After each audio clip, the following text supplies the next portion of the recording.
All right. Good morning, everyone. Good morning, everyone. My name is Joaquin Esquivel, Chair of the State Water Resources Control Board. Today is Wednesday, January 22nd. It is 9:03 a.m., and I'd like to call this meeting to order. I'll begin by introducing my fellow board colleagues. Joining us shortly will be Vice Chair Doreen Diadamo, also joined by Board Member Nicole Morgan, Board Member Sean McGuire, and Board Member Laurel Firestone. We're also joined by our executive staff, our executive director, Eric Oppenheimer, our two chief deputies, Karen Mogus and Jonathan Bishop, our chief counsel, Michael Loffer. Our clerk of the board is Courtney Tyler, and assisting her today is Elizabeth Carrillo and Margie Argel. As you can see, this is a hybrid meeting, so we have both in-person and web components. If you're joining us virtually, you should be viewing us either through our traditional webcast on the Cal EPA website or on the YouTube Live website. But if you intend on commenting on any of today's items, you need to be on the Zoom platform.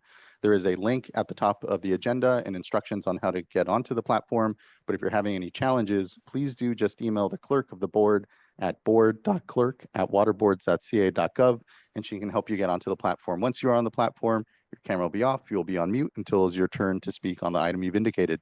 For everyone in the room, good morning. Good to see you all this morning. We're here in Sacramento in the Sierra Room in the California Environmental Protection Agency building. A few announcements for us as well. Please do observe the exits. If we happen to have an emergency, we'll calmly file out to Cesar Chavez Plaza and await further direction. Also, if you intend on commenting on any of today's items, there is a QR code here at the side of the room for you to be able to sign up. Once you are at the podium, please do introduce yourself, any affiliation, and lastly, please do silence any phones so that we can have an uninterrupted discussion this morning. With that, we can move into our first item of board business, which is consideration of the January 7th board meeting minutes. Look to my fellow board colleagues if there are any adjustments and or Move to adopt the minutes. Thank you. Do we have a second? Sure, I'll second. Thank you both. Ms. Tyler, can you please call a roll call vote?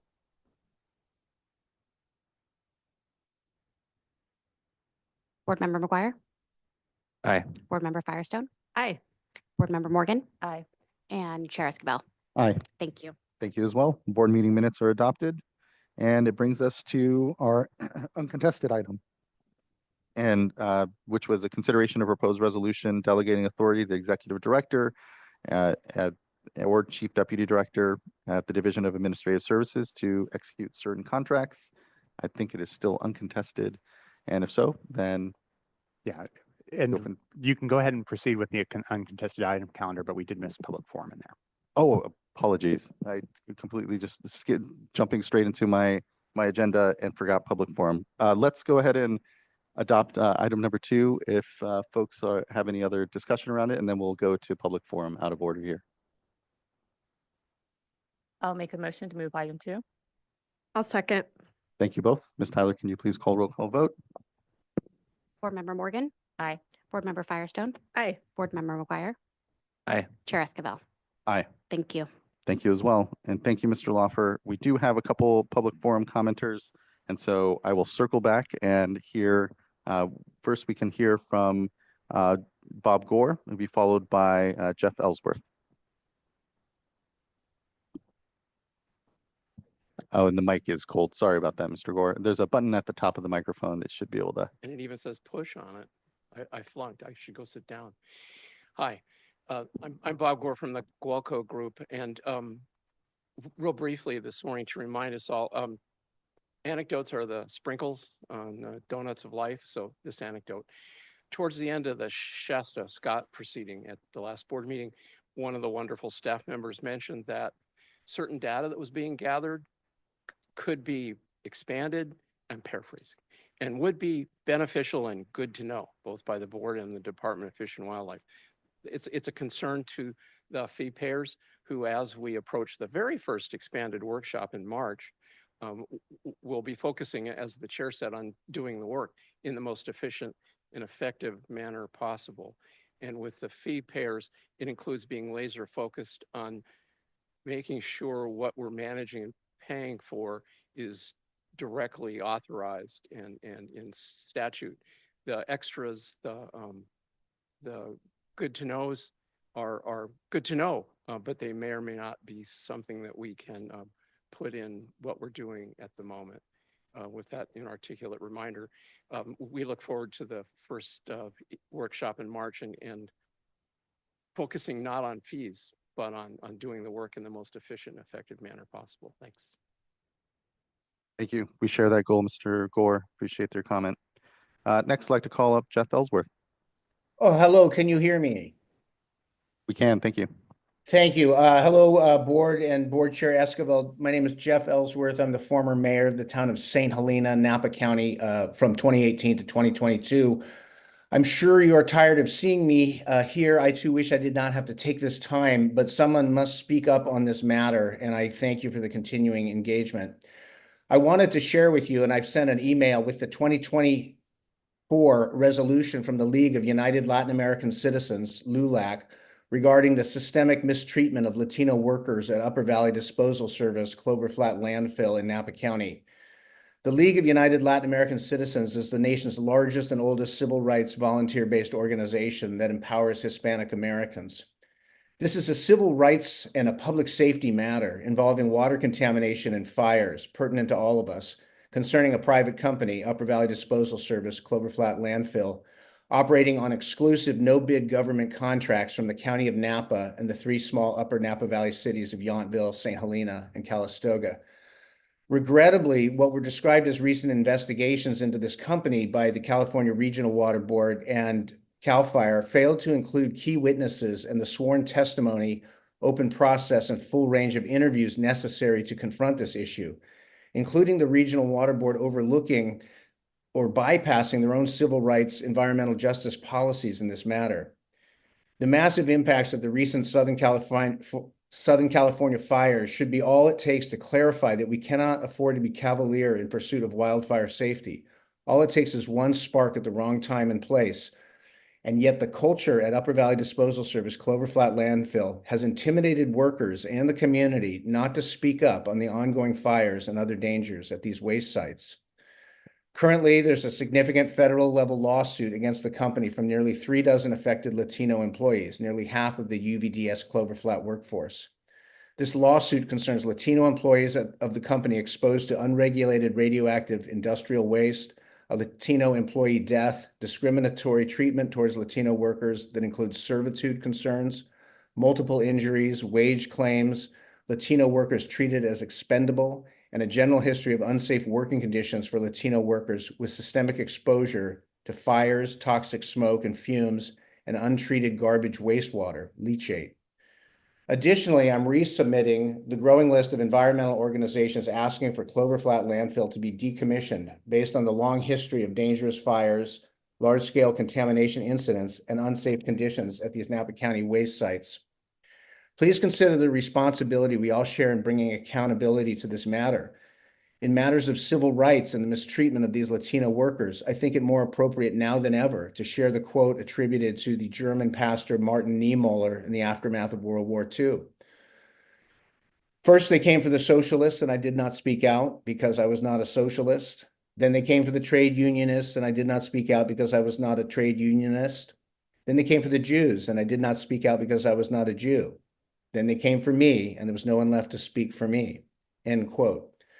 Regrettably, elected officials and public agencies on the local and state level with jurisdiction in this matter are still failing to acknowledge and account for the systemic racial inequities allowed to persist over decades at these Napa County waste operations that also lead to massive public safety risks, including from wildfire, such as what occurred with the glass fire of 2020, igniting the substantial toxic fuel load at the Clover Flat landfill facility in a high wildfire risk area.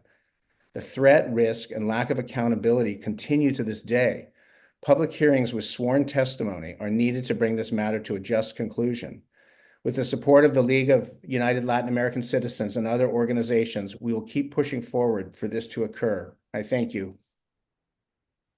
Thank you, Mr. Ellsworth. I appreciate your continued advocacy here and coming before the board and updating on the work that you're doing here. So much appreciated. Thank you. I appreciate it. Thank you. All right. Apologies for that. Skipping public forum, and appreciate our public forum commenters.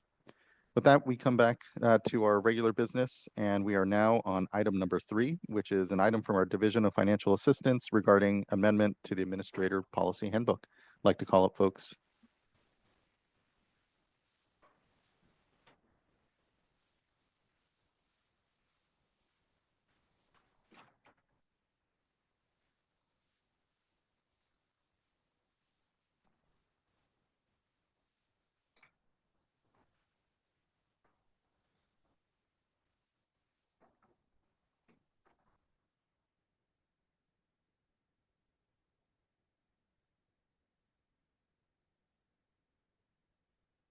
Morning, good morning. Good to see you all.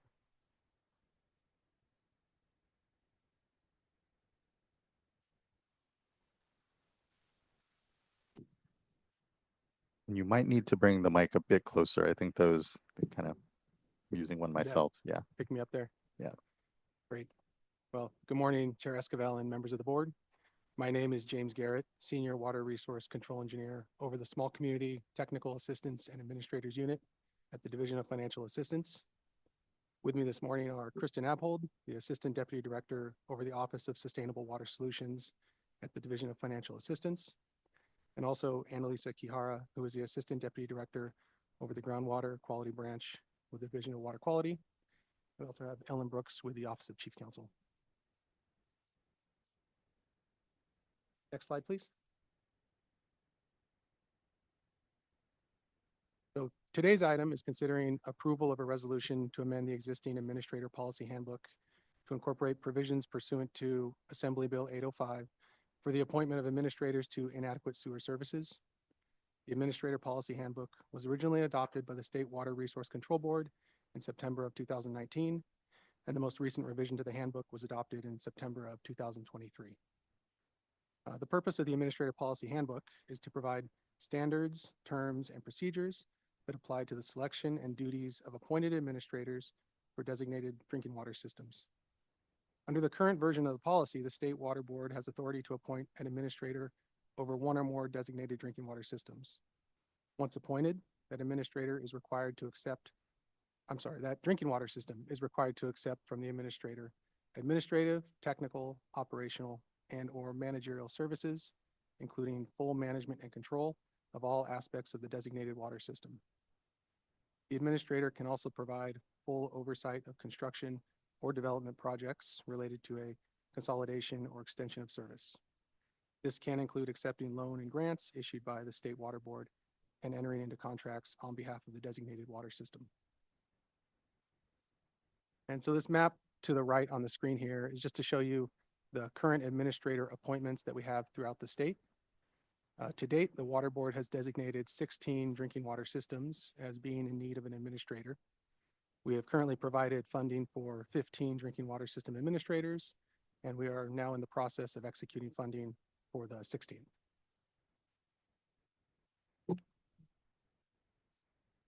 Slide, please. With the passage of Assembly Bill 805, which was signed by the governor and filed with the Secretary of State on September 24th, 2024, the State Water Board is authorized until January 1st, 2029 to require a designated sewer system to contract with an administrator designated by the State Water Board. Similar to drinking water administrators, the sewer system administrator will provide administrative, technical, operational, legal, or managerial services to assist a designated sewer system with the delivery of adequate sewer service. Assembly Bill 805 provides limited and temporary authority to appoint an administrator to a designated sewer system while the wastewater needs assessment is being conducted. So amendments and additions to the Water Code, specifically sections 13288, 13442, and 13289.5, require that criteria for finding that a sewer service is inadequate and that the process for determining that a sewer system administrator is no longer needed must be added to the Administrator Policy Handbook. AB 805 also authorizes use of monies that are in the State Water Pollution Cleanup and Abatement Account to provide grants to administrators of sewer systems for these specific uses. The amendments to these Water Code sections require that the Administrator Policy Handbook be updated to incorporate new criteria and processes so that the State Water Board can begin the process of appointing an administrator over a designated sewer system.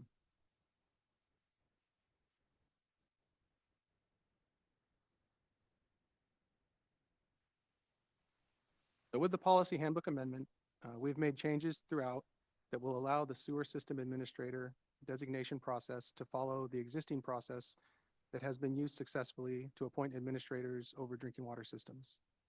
This includes changes that specify which sections apply to only drinking water, such as selection of an administrator in emergency situations, as well as sections that only apply to sewer systems, such as the criteria for finding that a sewer service is inadequate. We added section 4, which is an acknowledgement that staff considered resolution 2022-0019 and amending this policy handbook. Through this resolution, the board acknowledged that improved sanitation access helps to achieve the human right to water goals. We also added criteria in section 14, which lay out 3 criteria that should be met in order to deem a sewer service as inadequate. First is mandatory, that the system serves a disadvantaged community. Second is also mandatory, that the system has demonstrated a history of failures to meet regulatory standards for wastewater collection, treatment, and disposal. The third is an optional criteria, that the system exhibits deficiencies that are either documented evidence that the system's infrastructure is failing or likely to fail, insufficient capacity of the sewer or treatment system, or that deficiencies in technical, managerial, or financial capacity will likely result in violations or non-compliance with regulatory requirements. We also added in section 15 the processes that allows the State Water Board to determine that an administrator is no longer needed. In cases where a sewer system consolidation may have been completed, or if a determination is made that the system is back in compliance or has the ability to bring itself back into compliance.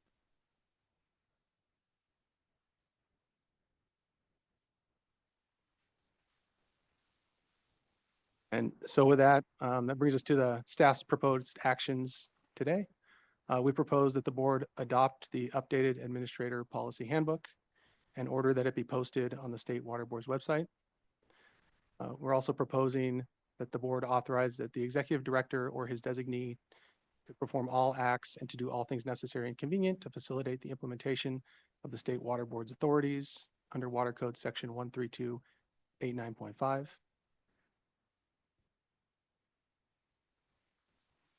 Staff is also proposing that the board direct the executive director or his designee to present to the State Water Board at a regularly scheduled meeting after the first use of the authorities to appoint an administrator to a designated sewer system, a summary of lessons learned and any potential changes to the administrator policy handbook prior to using the authorities to appoint an administrator to a second failing sewer system.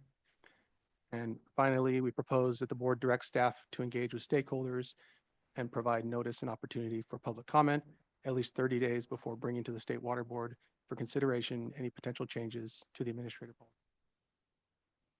And with that, that concludes our presentation this morning. We're available for any questions. Thank you. Really appreciate the quick incorporation. I know of this recently passed legislation to be able to help here have some equity on the wastewater side that we have, obviously on the drinking water side. So I appreciate that, and also appreciate the change sheet working with folks. I know there were some concerns around, again, some of the maybe some of the process here, but importantly, everyone will be coming back before the authorities are used, and we'll have a good opportunity to have a check-in point. But it's, I think, here certainly a balance of quickly incorporating the new legislative authorities so that we can start to use them, while also being certainly open to continue to do better on what is a really critical part of our work here. Looking to fellow board colleagues if they have any questions. We have a couple of commenters that we can go to otherwise, though. Okay, and let's go first to Jared Voskel, be followed by Marciela Mares Alatorre.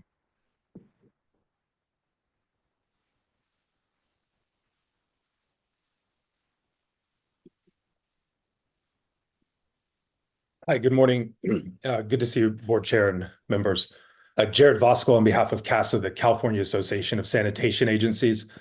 CASA represents over 130 agencies that engage in the collection, treatment, recycling, and resource recovery of wastewater.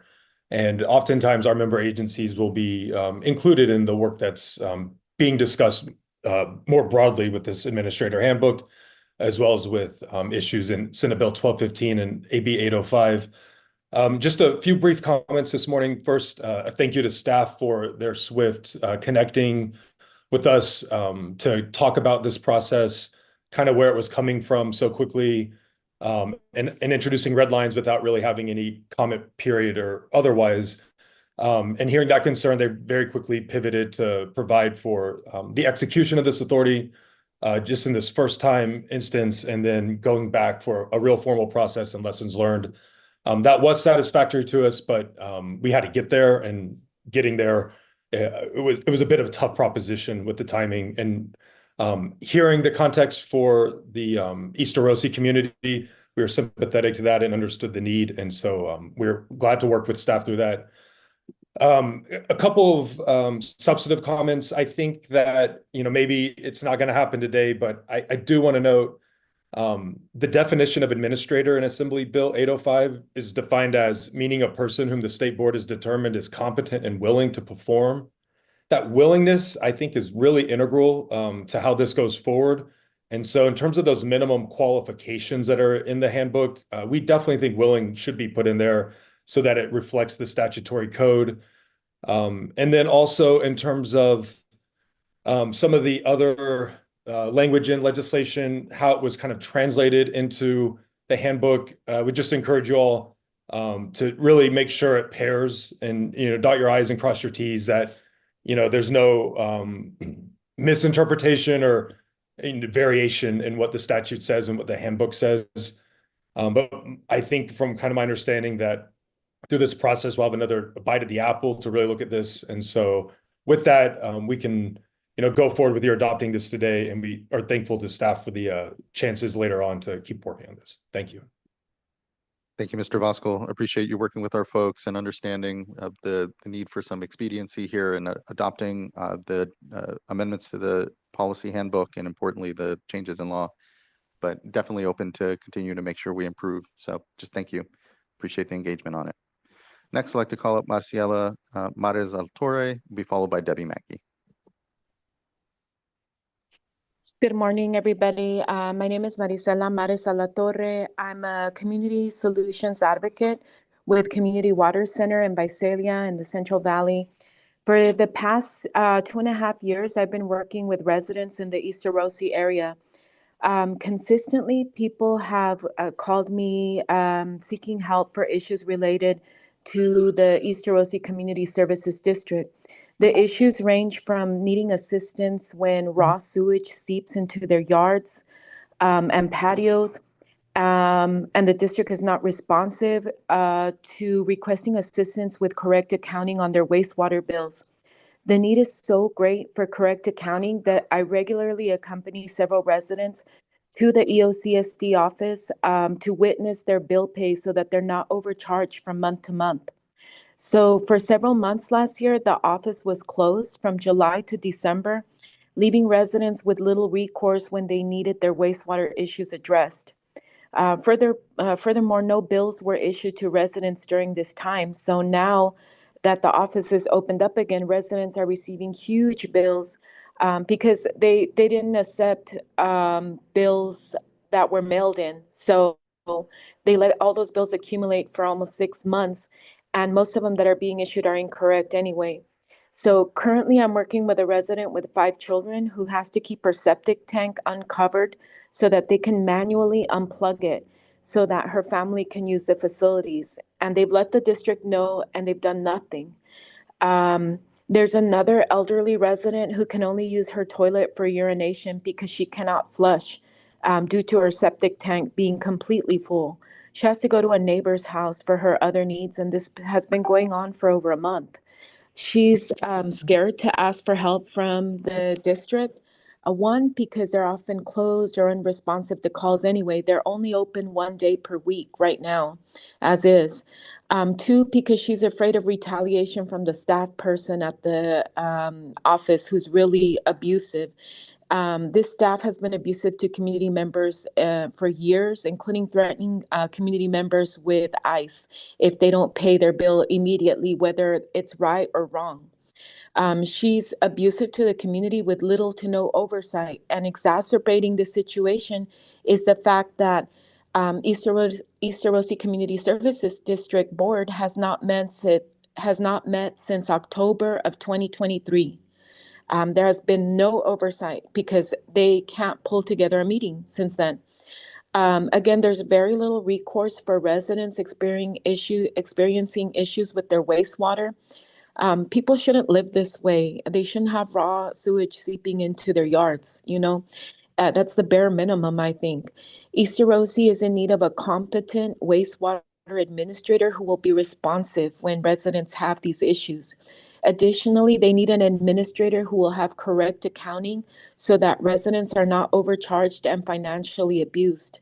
The community of East Orosi is desperately in need of a competent administrator, so I urge you to move forward with the handbook so that this transfer can happen immediately and provide some relief to these community members that have waited for so long. Thank you. Thank you, Ms. Matas Alator. Really appreciate your advocacy here, joining this discussion, but importantly, continuing to advocate for the community and their needs here. So thank you, much appreciated. Next, I'd like to call up Debbie Mackey, will be followed by Jahari Garcia.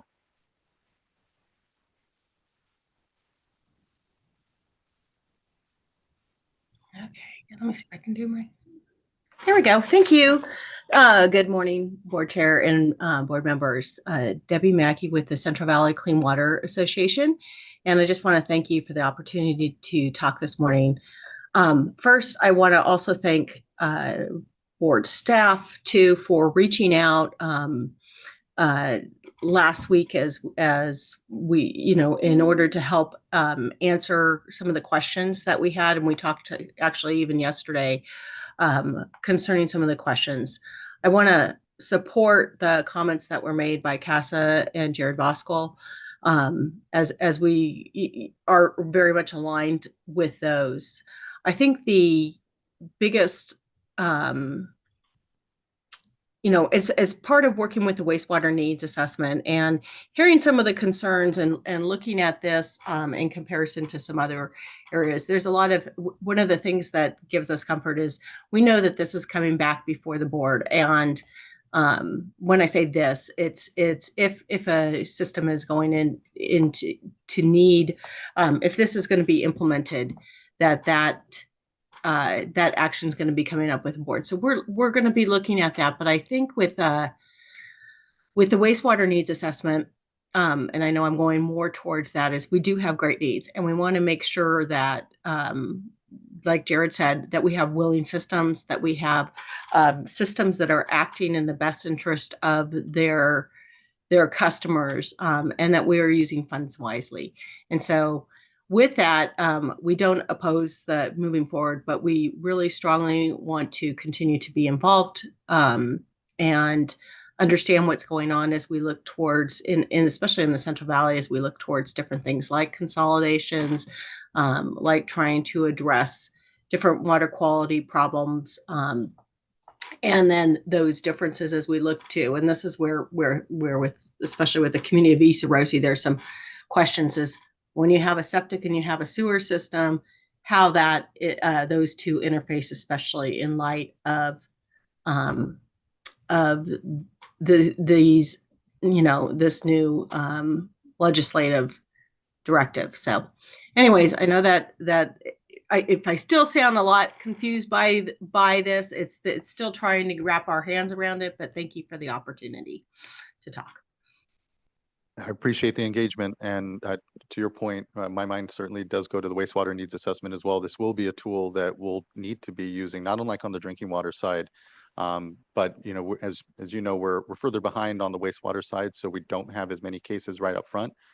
So we do have time here, and appreciate the engagement to be able to refine it, make sure we're using the tool right, and that it's benefiting, as you said, our wastewater needs assessment work, and really helping to connect communities to sanitation in a way that we've really been needing to have a focused effort on. So just thank you. Appreciate the advocacy and engagement, Ms. Mackey. Thank you. Next, I'd like to call up Jahari Garcia, or apologies if I'm not pronouncing your first name right. Good morning, Chairman and board members. My name is Jahari Garcia, and I'm here on behalf of the Community Water Center. Firstly, I'd like to thank the State Water Board for the opportunity to comment on the Administrator's Handbook. The Community Water Center submitted a comment letter yesterday in response to the updates to the handbook, and I'm here to voice some of our response. I appreciate that the State Water Board staff have been able to adhere to a quick timeline in updating the Administrator's Handbook. While in the process of appointing an administrator, it will be inherently important to continue to have an abundance of community engagement throughout the process. The Administrator's Handbook outlines the importance of the human right to water. The new administrator's handbook process will surely positively impact communities like East Arosi, who have been living despite the human right to clean and safe water. East Arosi has been dealing with sewer backflow, which has undeniably exacerbated the quality and safety of their livelihoods. The handbook allows for robust outreach and engagement to communities who have lost trust in their government's ability to perform their vital functions, which is increasingly important as immigration and customs enforcement raids exacerbate the lack of trust for government. Community members will bring a perspective of their lived experience to the selection process as the administrator's efforts. Furthermore, the appointment process of the administrator should rely on the principles of democracy where the community's voice is valued. I appreciate the opportunity to comment and contribute to the discussion surrounding the administrator's handbook and will be available to answer any questions. Thank you so much for those comments and engagement, Ms. Garcia. Really appreciate the advocacy and contributions to this work. Thank you. Thank you. All right, that brings us to the end of our commenters on this item. I really appreciate everyone's input here. Again, I know it was a quick incorporation of recently passed legislation, and just appreciate folks' openness to letting us move quickly here, knowing that we will have an opportunity to circle back and make sure we're incorporating more thorough input, especially as we go to use the authority for the first time here. So just much appreciated to everybody. Looking to fellow board colleagues, though, for question and comment. Board Member Firestone. Sure, I'll echo, all of those comments, and thank you to staff and to folks in the community and also in the different organizations that work to get the legislation passed, and then work to develop the quick turnaround on this process. Wastewater, we don't have our own funding source like we do with SAFER. We don't have a needs assessment yet. So, we're not at the same place with wastewater yet as I think all know that we need to be and want to be.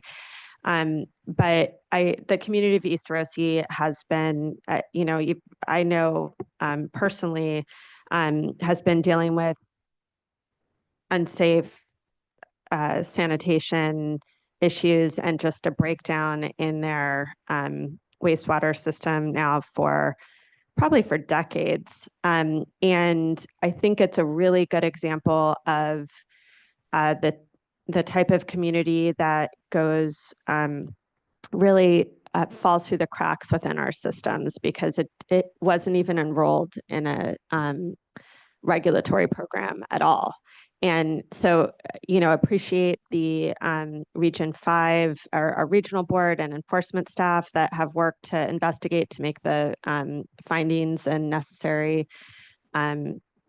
follow-up to identify the problems and violations. But I just think as we continue to work with folks that commented today, as well as just stakeholders across the state,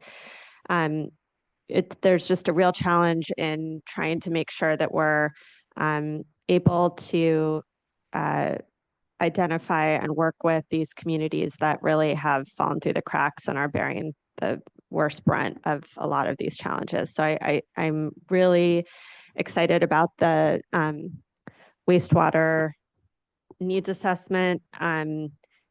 And I hope that we ultimately get to a place where we have a funding source that can match SAFER.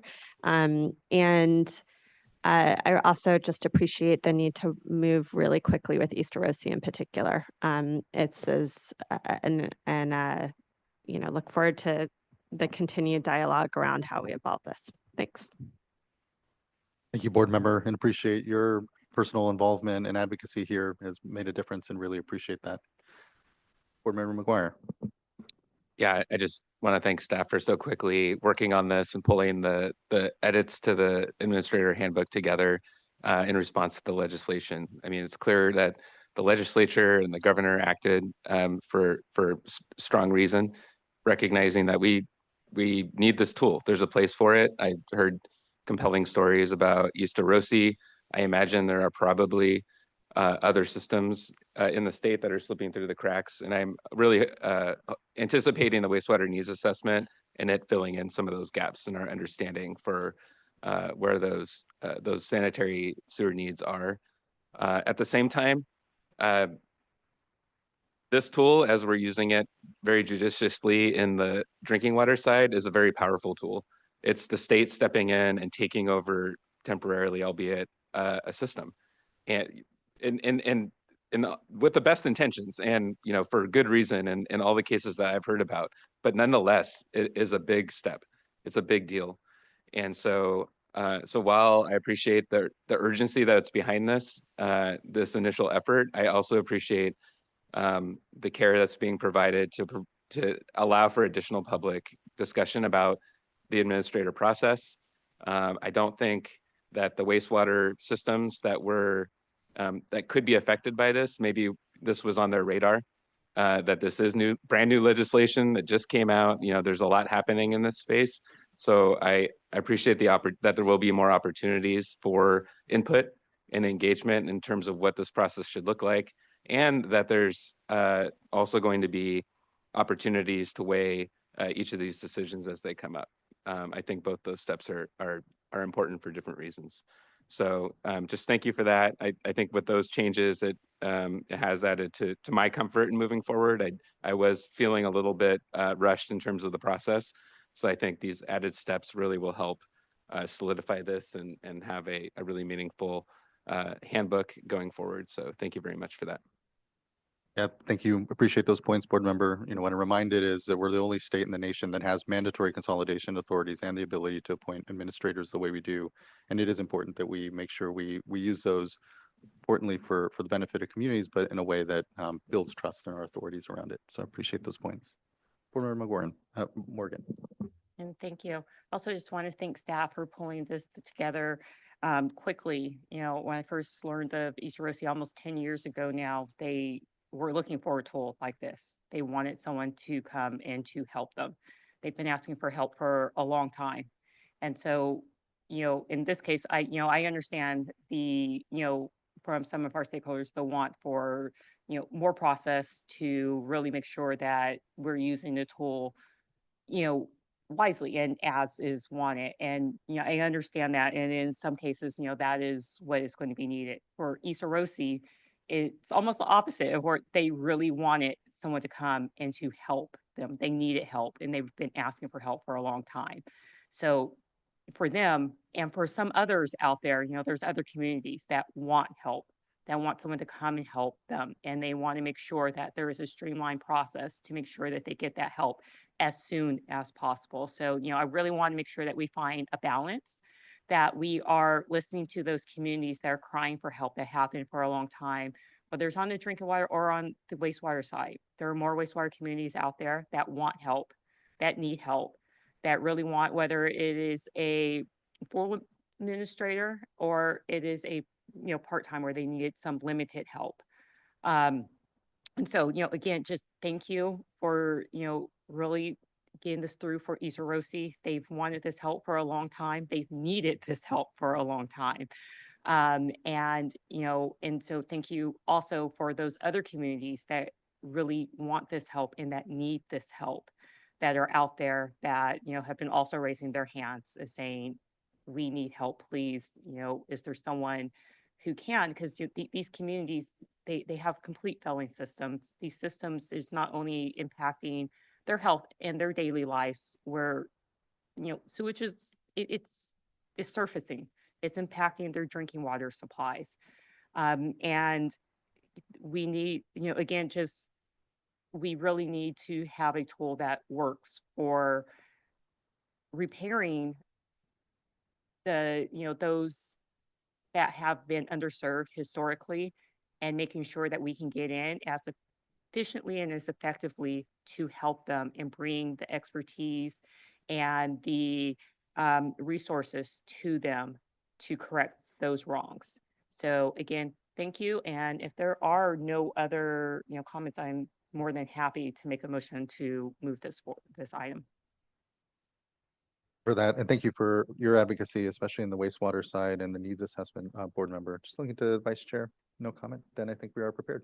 Okay, I am happy to make a motion for item 3. And just to clarify, that's with the change sheet. Yes, with the change sheet.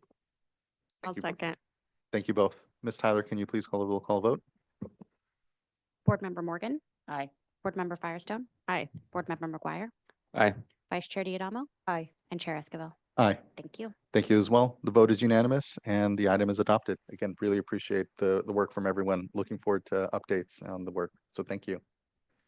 All right, that now brings us to item number 4. And now we'll consider adoption of a proposed resolution adopting the water quality control policy to standardize cost reporting in municipal stormwater permits. A few announcements here to go over. This item is being held in accordance with the December 3rd, 2024 public notice. The draft policy was released on August 17th, 2023 for a 45-day public comment period. A 6-month beta test of the proposed cost reporting framework was conducted with 11 volunteers, 11 volunteer municipal stormwater permittees. A revised policy in response to comments was released on May 9th, 2024 for a 60-day second round public comment period. And a public hearing was held on June 4th, 2024. Today, staff will summarize the comments received and proposed revisions in response to comments on the policy. This meeting is being recorded. As you can see, there will not be sworn testimony. We will have a staff presentation followed by public comments and board adoption consideration. I will call speakers in the order I have received the virtual comment cards. I will try to allow public comments and representatives of organizations to speak first. When you provide your comments, please state your name slowly and identify the organization that you represent, if any. And time limits shouldn't be necessary. We have plenty of time here. Notification was provided explaining the board clerk's virtual speaker card submittal process, so folks should have been able to join. I'll now turn it over to Ms. Amanda McGee with the Division of Water Quality to proceed with the staff presentation, introduce the rest of the team. Good to see you this morning. Thank you. Thank you, Chair Esquivel and members of the board. I'm Amanda McGee. I'm a senior engineering geologist in the Division of Water Quality, and I oversee the unit responsible for implementing the strategy to optimize resource management of stormwater, also known as storms. I'm happy to be here today to present our proposed policy to standardize cost reporting in municipal stormwater permits. And with me here today is Ms. Annalisa Kihara, also with the Division of Water Quality, and Ms. Catherine Hagan from the Office of Chief Counsel. Before we begin, though, I'd like to acknowledge the years of hard work from our team, but especially the contributions of Dr. Nabila Lafruz, who is truly the champion of this project and who ideally would be up here giving this presentation for me, but unfortunately for us has accepted her promotion and is no longer with the Division of Water Quality. But thank you, Dr. Lafruz, who is actually here in for leading this project to where we are today. We couldn't have done it without him. And he will be available to answer questions if we need to. Okay, let's move on. Next slide, please.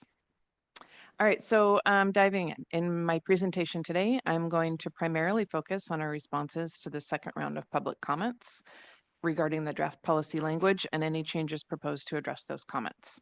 Before that, though, I will start with reiterating the policy objectives and the timeline for this project, highlighting the major milestones.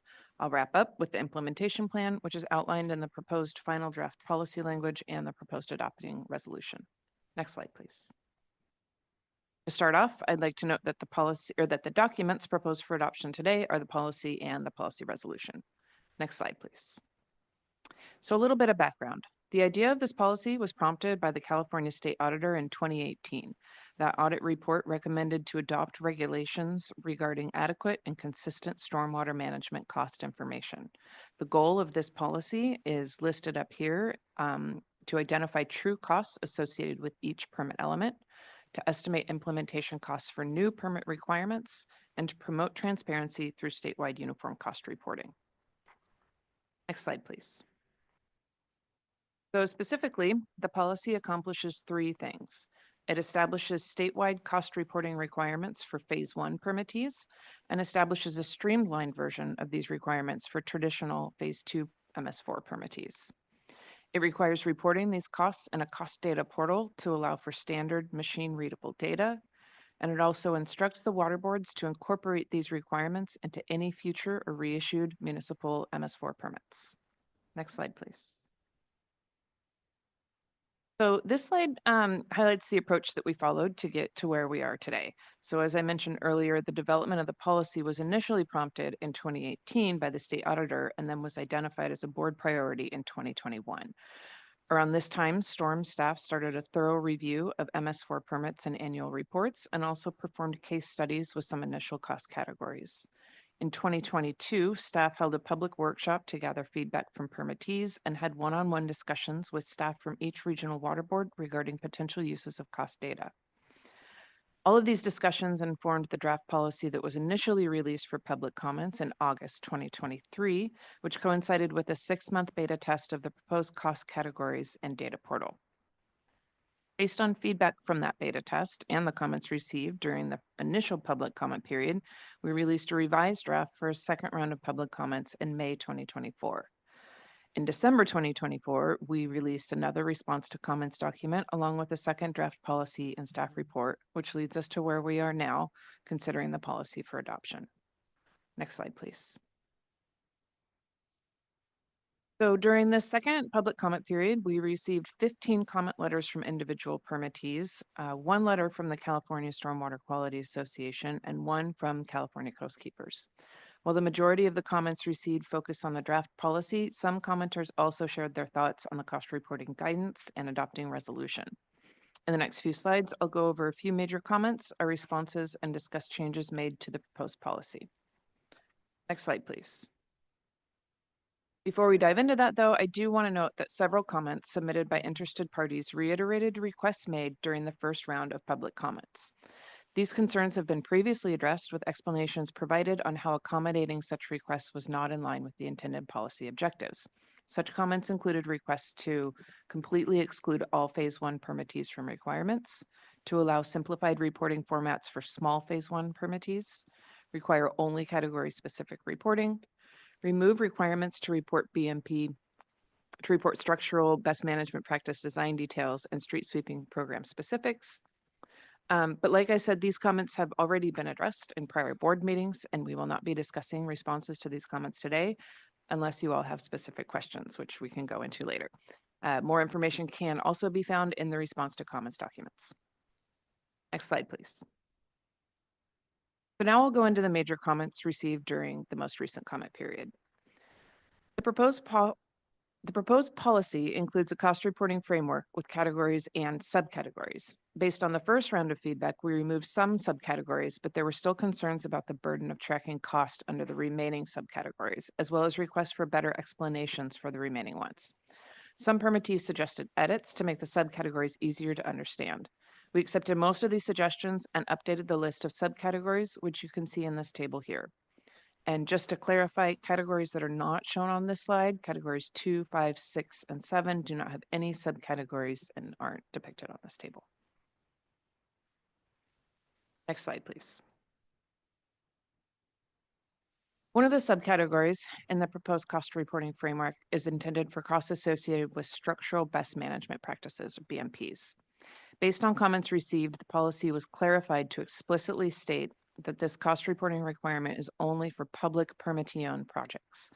Additionally, there were comments regarding requirements about reporting BMP design parameters. So to help interpret BMP costs, some design details are still required, but based on the comments received, the proposed draft policy no longer asks for BMP surface area or volumetric loading rate. Next slide, please. Another subcategory in the proposed framework is intended for costs associated with street sweeping. Based on the comments received, we clarified that routine street sweeping costs should be reported if performed to meet a specific requirement in the permit or in a permit-required stormwater program plan. Requirements to report types of sweepers were removed, and we proposed to replace requirements to report swept areas with curb miles. Additionally, because some permittees track debris removed by weight basis and some by volume basis, the proposed final draft of the policy allows reporting debris by either. Next slide, please.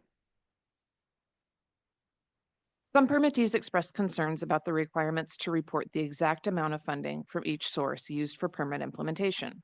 We still believe that describing funding sources will ultimately benefit permittees by helping to identify new funding opportunities. To alleviate concerns associated with unknowns surrounding exact funding amounts, the proposed final draft language allows permittees to report the relative contributions from each funding source instead of those exact amounts. Next slide, please. The proposed policy explicitly prohibits the use of costs of permit implementation as a surrogate for level of compliance. Based on comments received, we have also clarified that in the proposed policy, the financial resources necessary to comply with the permit shall not be used to justify non-compliance. We believe that this proposed change strikes a balance between the potential uses of the cost data by both the permittees and the water boards. Next slide. Based on the feedback during the first round of public comments, we developed a cost accounting and reporting guidance document for the proposed policy. It's intended to be a living document for informational purposes only and does not establish any new requirements or interpretations of the policy or regulation. During this most recent comment period, we received a number of comments on the current draft of this guidance document. These comments have been noted and will be considered when preparing the revised version of the document after a final adopted version of the policy is available. Next slide, please. Some permittees expressed concerns that the proposed policy is an unfunded state mandate. The Commission on State Mandate has the authority to determine whether a permit requirement is an unfunded mandate. The Commission has determined that beginning in 2018, MS4 permittees have sufficient authority to raise fees to fund permit implementation costs, and as a result, permittees are not entitled to reimbursement of these costs from the state. SB 231 removes procedural obstacles for local agencies to impose stormwater fees. Next slide, please. So quite a few permittees asked for clarification regarding policy implementation process and timeline. If everything goes as planned, we estimate that fiscal year 26-27 will be the first reporting year that permittees would need to use the cost reporting framework proposed in the policy. So cost tracking would start on July 1st, 2026, and reports would be due in late 2027. Permittees also asked about the plan for transitioning into the new reporting system. The mechanism we propose is an issuance of Water Code 13383 orders. Such orders would require all Phase 1 MS4 permittees to report costs of implementing their permits consistent with the proposed policy.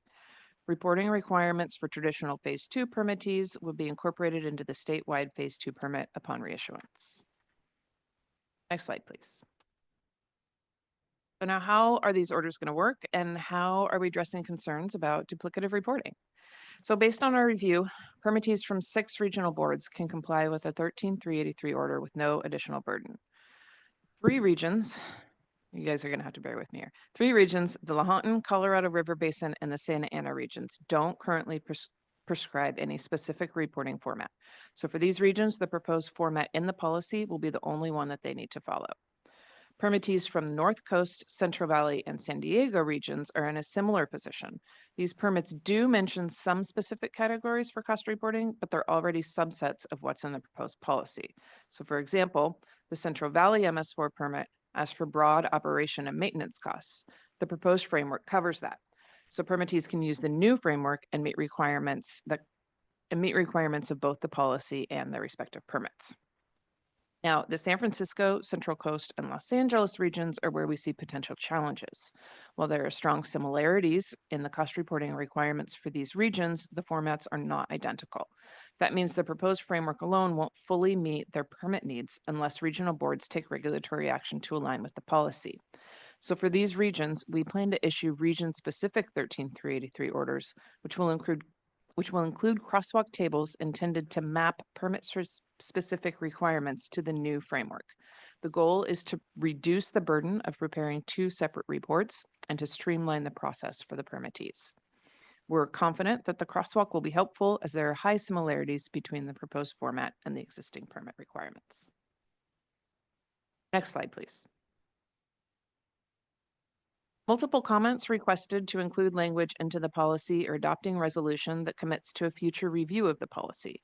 California Water Code Section 13143 requires the Water Board to periodically review all state policy for water control and to revise if necessary. Therefore, it's not required to include specific language in this policy to make a commitment for future review, of the policy or the guidance document.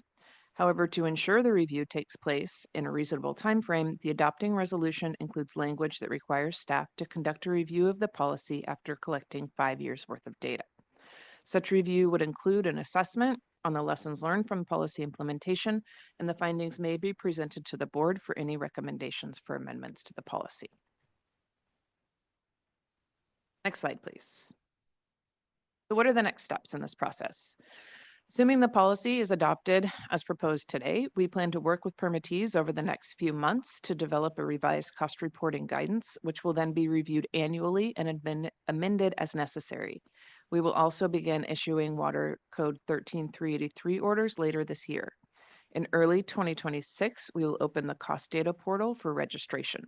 The first required reporting period again is anticipated to be fiscal year 26-27, and the cost data reports will be due in late 2027, concurrent with permittees' annual reports.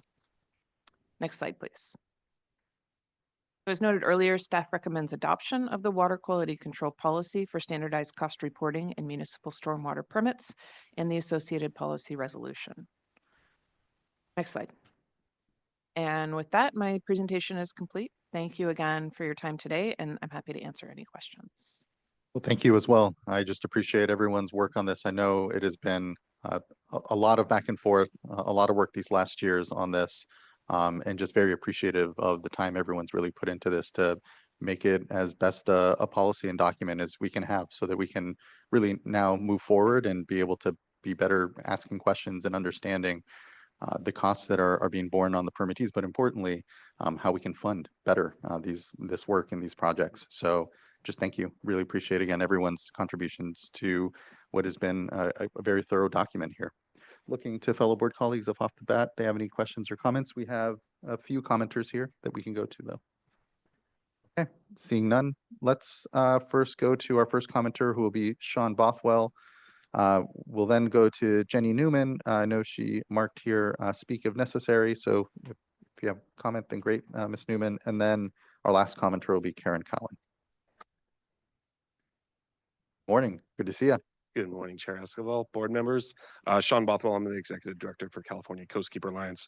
I want to start off again, I've said this before, but your staff did an excellent job of being very thoughtful, balancing, we really wanted more detail in what's being reported, but we understand that that also raises the cost of then reporting that. So I think your staff did a very good job of balancing that and being very thoughtful about our comments and other people's comments as well. A lot of good things that were changed that I appreciate, and I'll flag those. One, I'll start off with just a point of clarification, which was mentioned in the report, but section 535, which is the reporting on where the funding is coming from.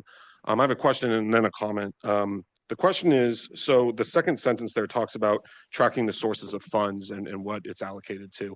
That used to be its own kind of provision, and it's kind of now smashed into that, that first sentence about cost recovery programs. I just want to make sure that those are two separate requirements and that we're not talking about tracking the money that's coming from the cost recovery program. Like, we want to know the overall stormwater, where the funding is coming from for that program. So I just want to make sure that clarification that we're not completely getting rid of that other section.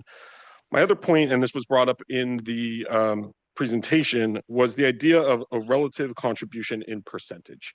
And I get the benefit of that. I think that's understandable. But I will say that I think there's a benefit from knowing the number. When I do a budget and get my budget approved by the board, my board wants to know what we're spending and where the funding is coming from to spend that money.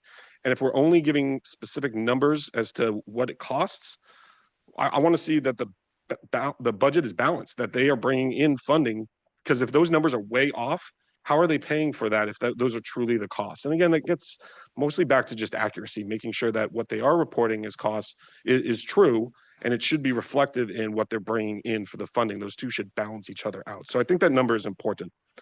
One thing that I appreciate staff fixing is 4.4, which I flagged last time, probably one of the most important parts for us. That one I kind of see as a savings clause, if you will. There was two provisions in there. One to make the permittees comfortable with this policy, and one to make us comfortable with the policy. And for the most part, the language we wanted added back is there, not used. The cost won't be used to justify non-compliance.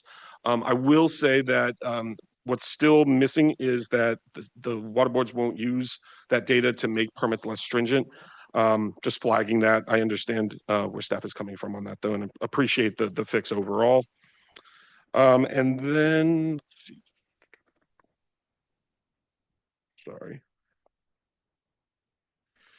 This is just a thank you, but on 536, no, I'm sorry, 6.1, really appreciate that optional costs are distinct from required costs. I didn't want to see those muddled together. And then my last thing on 536 talks about, it's going to take best professional judgment to estimate some of the stuff. Some of the stuff isn't going to be perfect. And I get that, right? Like, we're not going to be able to get this perfect. But my concern is, I'll read the sentences, many of the costs reported may be estimates based on best professional judgment. And then it doesn't allow that to be open for public request. In our letter, we simply asked that we're not asking for it to be reported right away or put up on a website or anything, but if we feel like something is not right, if it seems, like it's inaccurate, we would like the ability to be able to request those documents, just like the regional and state board, to see whether it makes sense or not. So that was the last request we had in our comments. I'll just close by saying we are really looking forward to the next phase of this. It sounds maybe counterintuitive, but we really do want to work with the water boards and the permittees to make permits more streamlined. We want folks focused on putting things in the ground to improve water quality. We don't want, this burdensome of reporting that's not necessary. And I said this before, I'll say it again. The water board shouldn't be asking for reporting that they don't have the resources to read or evaluate or even look at. And so that's the type of stuff I would be comfortable working with, the water boards and permittees to get rid of if it doesn't make sense, if it's not improving water quality. But I will say that's really gonna be based on the MS4s accurately taking this seriously and accurately reporting their data. If they go back to, overblowing the numbers, I'm not gonna have faith in the data that's collected and then feel uncomfortable changing permits or streamlining permits based on that data. So I really hope that this, it's tough. Like, this has been a tough thing to figure out, making sure we're getting all the right data and what detail. But I really hope this does work out so that we have confidence in the numbers and we can move forward with that next step of really improving permits. So really appreciate it, and thank you guys for your time. Thank you. Really appreciate those points. Don't know, Ms. McGee, if there's anything you heard from Mr. Bothwell on the clarification points that you wanted to bring up, but Yeah, can I clarify? please. So Mr. Bothwell mentioned on 535 how the numbers for the input tracking the portions of permit implementation costs recuperated by a cost recovery program, those are separate from the sources of funds. And so we will still have a line item specifically for costs, that funds coming in through a cost recovery program. So yeah, I want to just clarify on that one. Thank you. Really appreciate that. And thank you again, Mr. Bothwell. Really just appreciate your contributions in all this and helping us strike that right balance. I agree. I think the right balance was struck. Now it's really about implementation. And from there, we can certainly make sure we're incorporating or you're streamlining if we're finding that there's that opportunity. But just getting to the reporting part here and seeing what we start to get from folks, I think will be really illuminating there. So thank you. Really appreciate it, Mr. Bothwell. Next, we'll go to Karen Cowan and then Jenny Newman. I believe Ms. Cowan is joined on the platform, and appreciate the flexibility. I know you have a board meeting going on right now as well, so thanks for joining us. Good to see you. Thank you. I think Chair Esquivel, you might have given my testimony, so I should probably just say thanks and and click out. But since I'm here, I do really want to start by saying thank you to everybody. This has been a lot of effort by a lot of people to go from a concept of, hey, I think we really need this, and what does that look like, to getting to the policy before you today for adoption. So thank you to the board members. Thank you to the staff, particularly Amanda McGee, who put in so much work here to get us here. Also to the permittees who did a lot of the legwork to kind of kick the tires through this process and the beta testing. I think that was like a really very, very informative process for everyone. So just a holistic across the board, a thank you to everybody. And again, I think we're all in the same boat. We're ready to go. We're ready to implement and help and support people. And one of the first things we'll be doing as Casco is coming up with a tool to help everybody. So that way, whatever data they have in their systems, so they can have something to help them get it into the version to upload into the state portal, so people aren't having to recreate that wheel over and over again. And if we can, lower that bar and take that burden off of folks, we're happy to do so. So that's it for me. Just to thank you to everybody for getting us to where we are today. Huge thanks back, and I just appreciate the work you're doing to help make it easy for folks to report. I think there's a lot of low-hanging fruit ultimately given, and here I know there's a lot of different systems that the permittees have, so it's not always easy to make the tools that are widely applicable, but the ability for systems to better manage some of this reporting work. So thanks for creating that tool. Thanks for being a continued partner, and thanks for your leadership in helping us get across the finish line here and working with your members. So it's seen, the leadership is definitely seen and much appreciated, Ms. Cowan. All right, thank you. Thank you. All right, next, Jenny Newman, Ms. Newman, I don't know if, I know you were marked to speak as necessary. I don't know if maybe there was a comment still yet that you wanted to make though. No, thank you, Chair Esquivel. I just registered and filled out a speaker card if you had any specific questions. But I would take this opportunity to commend the Storms team for excellent work and thank them for working with all the regions to make sure all of our concerns and issues were addressed. Thank you for that, and acknowledgement back to the regions here. You all, especially in the LA region, have done a lot. You're at the bleeding edge of so many of these permits and work, and just appreciate that leadership. So thank you for being here, Ms. Newman, and thank you for the support. All right, that brings us to the end of our commenters. Looking to fellow board colleagues if they have question, comment. Vice Chair, please. I just want to take this as an opportunity to thank everyone. I know that that's what we've already heard so much of this morning, but I wanted to chime in because I think that this has taken, a little more time than what we all would have liked, but that extra time has been useful. And, to come here today and really not to hear of any red flags, just really appreciate it. And I really appreciate the tone of all the stakeholders that have been involved in this, looking for a way to get to yes, rather than picking things apart, and just saying, what wouldn't work. So thank you for your commitment, and hopefully the best is yet to come when, we start to receive the information and get an opportunity to make better sense of what the actual costs are. I really appreciate, Mr. Bothwell, what you're saying. You want to be able to have trust in those numbers. We do too, because then the next challenge comes, and that is what steps can we and regional boards take in order to provide for greater streamlined opportunities. So thank you for that, and look forward to one of the questions that I did have. I just quickly looked at the resolution and didn't have an opportunity to look at it closely. Is there a report back? I'm sorry. A report back to us, and at some point. Oh, so I don't think we specifically had a timeline for a report. In the resolution, it does indicate that we will be reviewing the data and after a 5-year period and evaluating the policy itself. But no, we don't have in here a report. I'm just thinking that before 5 years, not just to take a look at changing the policy, but maybe a check at some point within a year or two to just see, how is this program working, and what's come of it so far, in terms of any additional assistance with permitting that's underway. Yeah, I think that sounds good. I think we can commit to that. Yeah, an info item after a year or two. Yeah, I really appreciate that recommendation, Vice Chair. I think that would be great, just to hear how, what compliance is looking like, who's reporting, who's not, and any initial data that we're getting through that might be helpful to kind of pick apart. That I think it'd be great, especially all this effort these last years done on getting this right. I think it's worth kind of circling back early on to make sure we're understanding how things are going on implementation. So appreciate that, Vice Chair, and here on all your comments. Board Member McGuire. Yeah, ditto to all the great comments that have already been made. I think the process is a great example of working through with stakeholders through a collaborative approach to work out the kinks. in what's a complicated system. We've got a lot of different permits. It's a big state, lots of reporting entities. They all have their own funding programs and local jurisdictions and governments that weigh into that decision-making process on their own.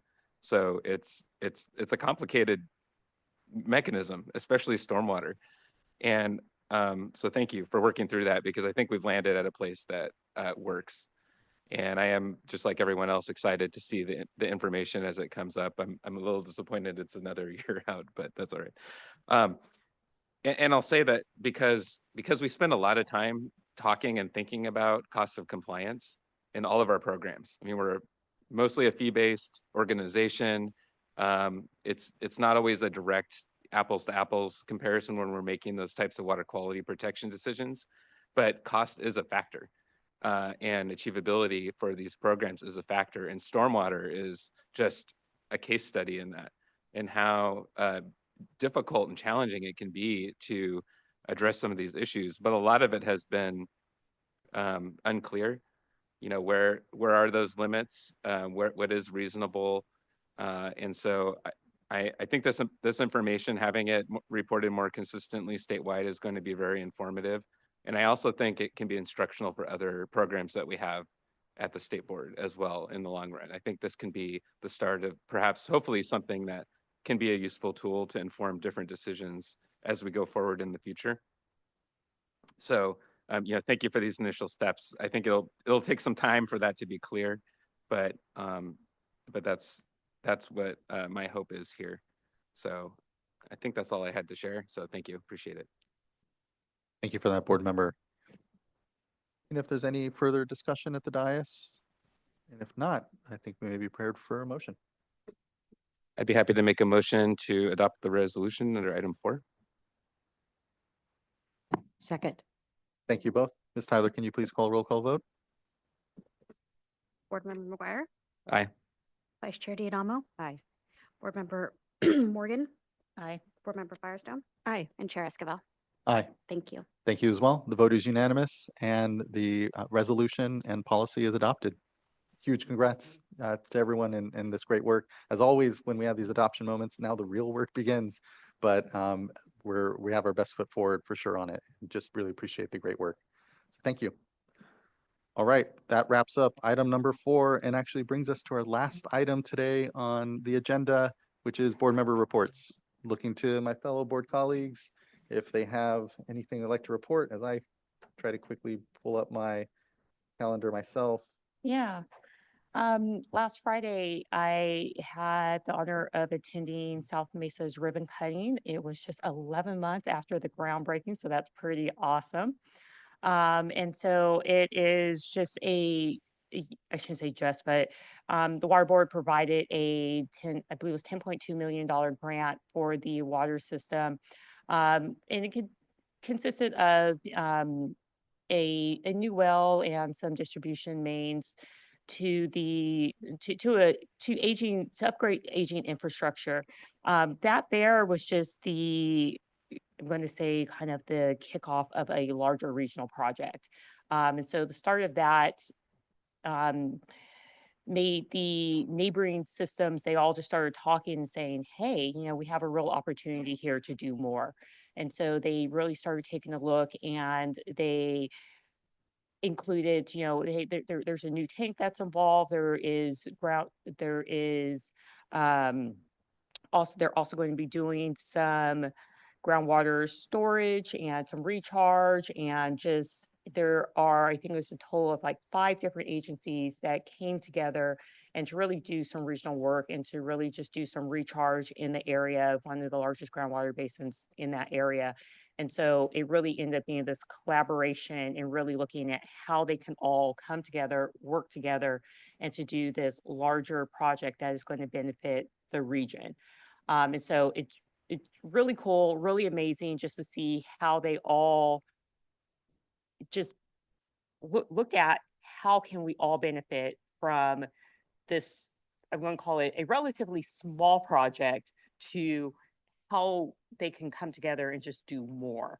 And just, it was really just neat being down there. You know, unfortunately, you know, there are the fires that are in the area, And they also just talked about how they're also looking towards their neighbors and the other mutuals that are there and how they can also reach out and do more for the larger area. And so it just really a neat group of people and just how they look at water and not just their system, but how they look at water in the within the region and how they all can just jump in, help, and they say, the mayor was there and she said, I keep saying this is not just every day, and you need to really promote more of what you do. And they all just get up and there's like, no, this is what we're supposed to do.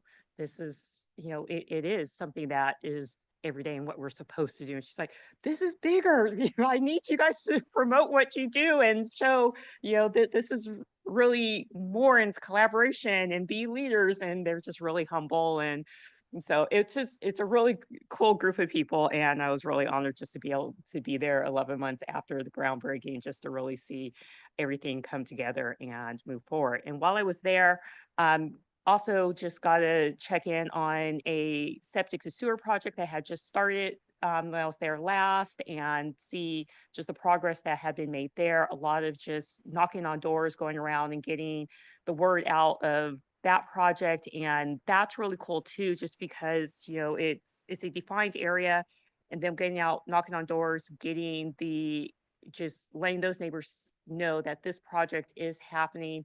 And well, the word is spreading. And so people outside of that initial footprint are now making phone calls saying, well, can I be a part of it? I want to connect too. And so that's really cool. And so they're looking at, if they can expand that project and what more can they do within that area. So that was really neat to hear and see how that word is spreading and how more want to also do septic to sewer conversion down in the areas. There's a lot of septic tanks around. And I also got to learn more about there's a Western Heights Water Company is doing a lead service line replacement.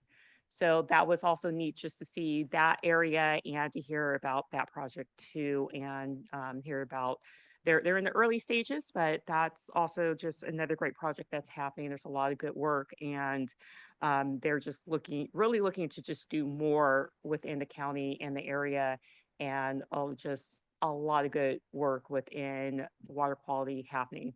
So it was a good day spent. That's exciting. Thank you for representing the boards there. And it is always rewarding to be able to see a groundbreaking and then the ribbon cutting. And 11 months that's record time. I mean, that's a short time frame there. That's fantastic to be able to see that. So thank you. Really appreciate that, board member. No board member reports from vice chair. None from me either as well. I didn't have any public appearances, but we just want to take a moment to just commend all the effort that's gone on to respond to the firestorm in Los Angeles. Our folks in the emergency management program, the Division of Drinking Water, Division of Water Quality, the Regional Water Quality Control Board have all been doing incredible work to help respond collectively as a state here to just an incredibly catastrophic situation. So just wanted to take a moment to just thank and acknowledge all of that great work that's going on. All right, that brings us to the end of board member reports. Does not bring us to the end of our meeting. We will actually go to closed session on sites, not on the other items. We will be in 2510 as well. And Mr. Loffer, anything else on? Yes, there is a late ad. We are going to go ahead and meet on both the AHO items, both sites and DCP. Okay, apologies. Then we will meet on both of those items in closed session. Let's give ourselves 30-ish minutes here if we want to meet back at 11 in room 2510, if that works for everyone. And then otherwise we will we'll close out officially at that point. Our next board meeting will be on February 4th. And so until then, thank you, everyone. Be safe, be well. Glad we had a great board meeting this morning, and we'll all talk